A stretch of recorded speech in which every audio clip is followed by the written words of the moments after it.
ज्योति जगमग होए रे। गाँव गाँव मसत नाम गूंजे रे। घासी बाबा के अमर संदेशा। मन खे म प्रेम बरसर रे।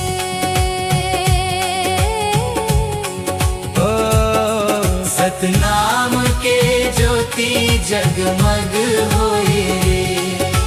गाँव गाँव मसत नाम गूंजे रे। घासी बाबा के अमर संदेशा। मन खे म प्रेम बरसर रे। सबरा बरा बरा सबरा बरा।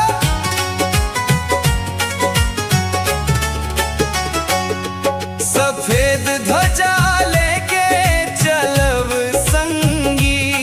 सच्चाई के रास्ता धरब संगी।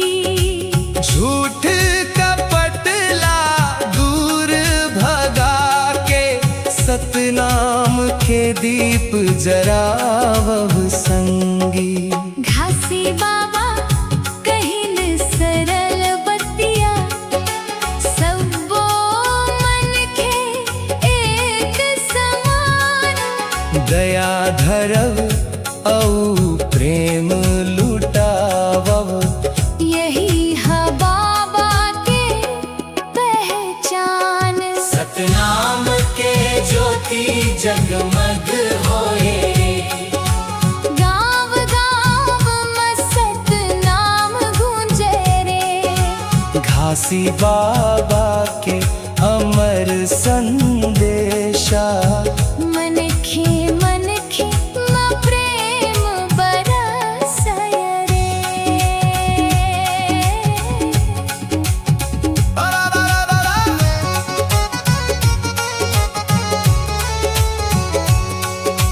माटी के महकमा बाबा के बोली।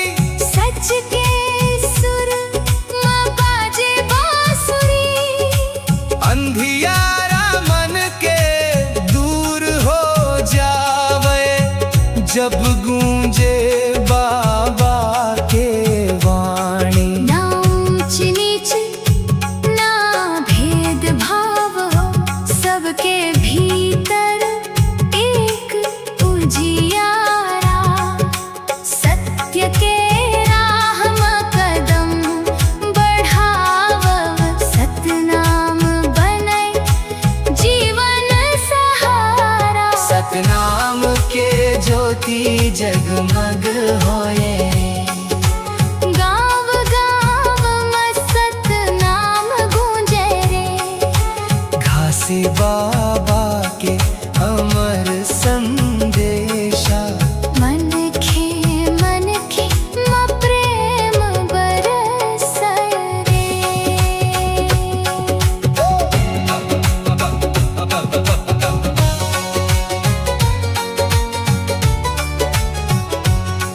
विरोध धरती धन्य होगे रे। जी हाँ बाबा के संदेशा जागे। दूर दूर ले संगी आवन। सतनाम के जयकारा लागे।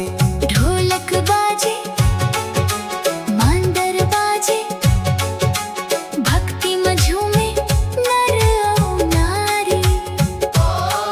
बाबा के नावला गावत गावत खुश हो जाते दुनिया सारी। सतनाम के ज्योति जगमग होए रे।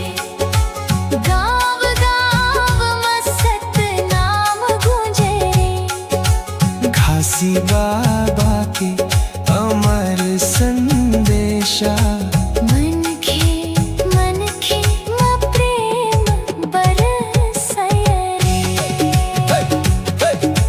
ज्ञान के सूरज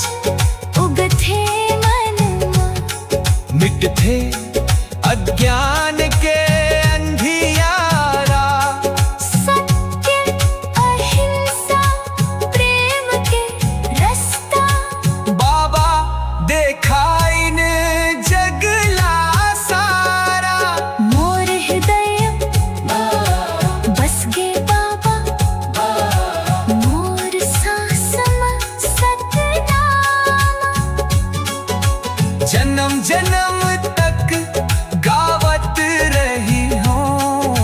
घासी बाबा के पावन नाम, सतनाम के ज्योति जगमग होए रे। गाँव गाँव में सतनाम गूंजे रे।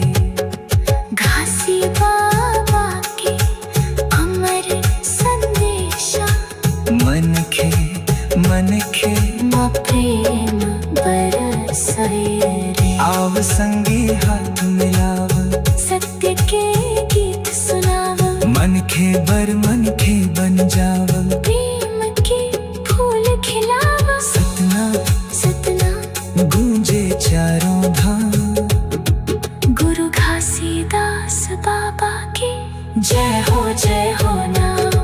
सतनाम के ज्योति जगमग होए रे, हर आंगन में उजियारा होए रे। घासी बाबा के पावन संदेशा, हर दिल के सहारा होए रे।